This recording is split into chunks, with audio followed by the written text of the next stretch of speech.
বাংলাদেশে এই তদন্ত কমিটিগুলো প্রত্যেকটা ঘটনার পিছনে কোন ব্যক্তিগুলো দায়ী, কোন সিস্টেম দায়ী, কোন প্রতিষ্ঠানগুলো দায়ী, সেগুলো খুঁজে বের করে তদন্ত সাপেক্ষে তাদেরকে যেন শাস্তির আওতায় নিয়ে আসে।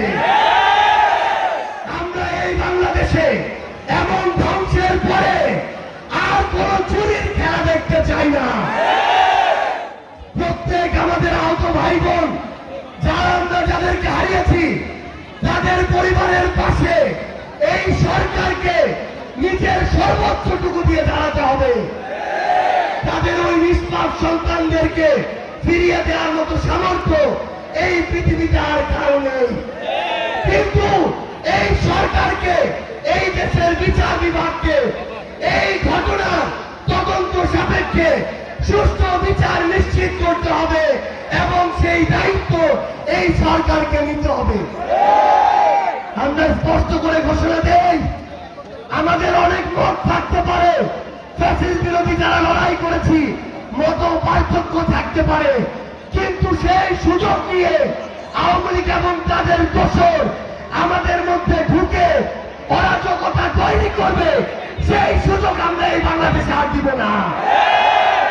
আমাদের মধ্যে রাজনৈতিক আদর্শ ভিন্ন হতে পারে, আমাদের নাম ভিন্ন হতে পারে, আমরা বিএনপি, জামাত, এনসিপি, ইসলামী আন্দোলন বাংলাদেশ, গণ অধিকার পরিষদ এমন বিভিন্ন নামে রাজনৈতিক লড়াই করতে পারি, কিন্তু যদি আওয়ামী লীগ প্রশ্ন আসে তাহলে আমরা ঐক্যবদ্ধ ভাবে এই সকল সন্ত্রাসীদেরকে প্রতিহত করব। সংগ্রামী সহযোদ্ধারা, নেওয়ার জন্য অনেকে বসে আছে, আমরা এই বাংলাদেশে এই সুযোগ আর কাউকে দিব না।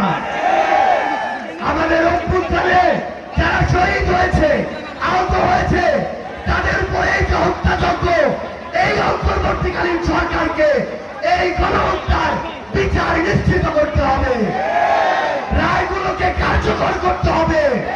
তাহলে এই অন্তর্বর্তীকালীন সরকার আমার শহীদ পরিবারের, আমার সন্তান হারানো মায়েদের, ভাই হারানো ভাইদের এই যে ব্যথা, এই যে দায়বদ্ধতা, সেটা এই বাংলাদেশে মৃত্যুর পূর্ব পর্যন্ত কোনোদিন এড়িয়ে যেতে পারবে না।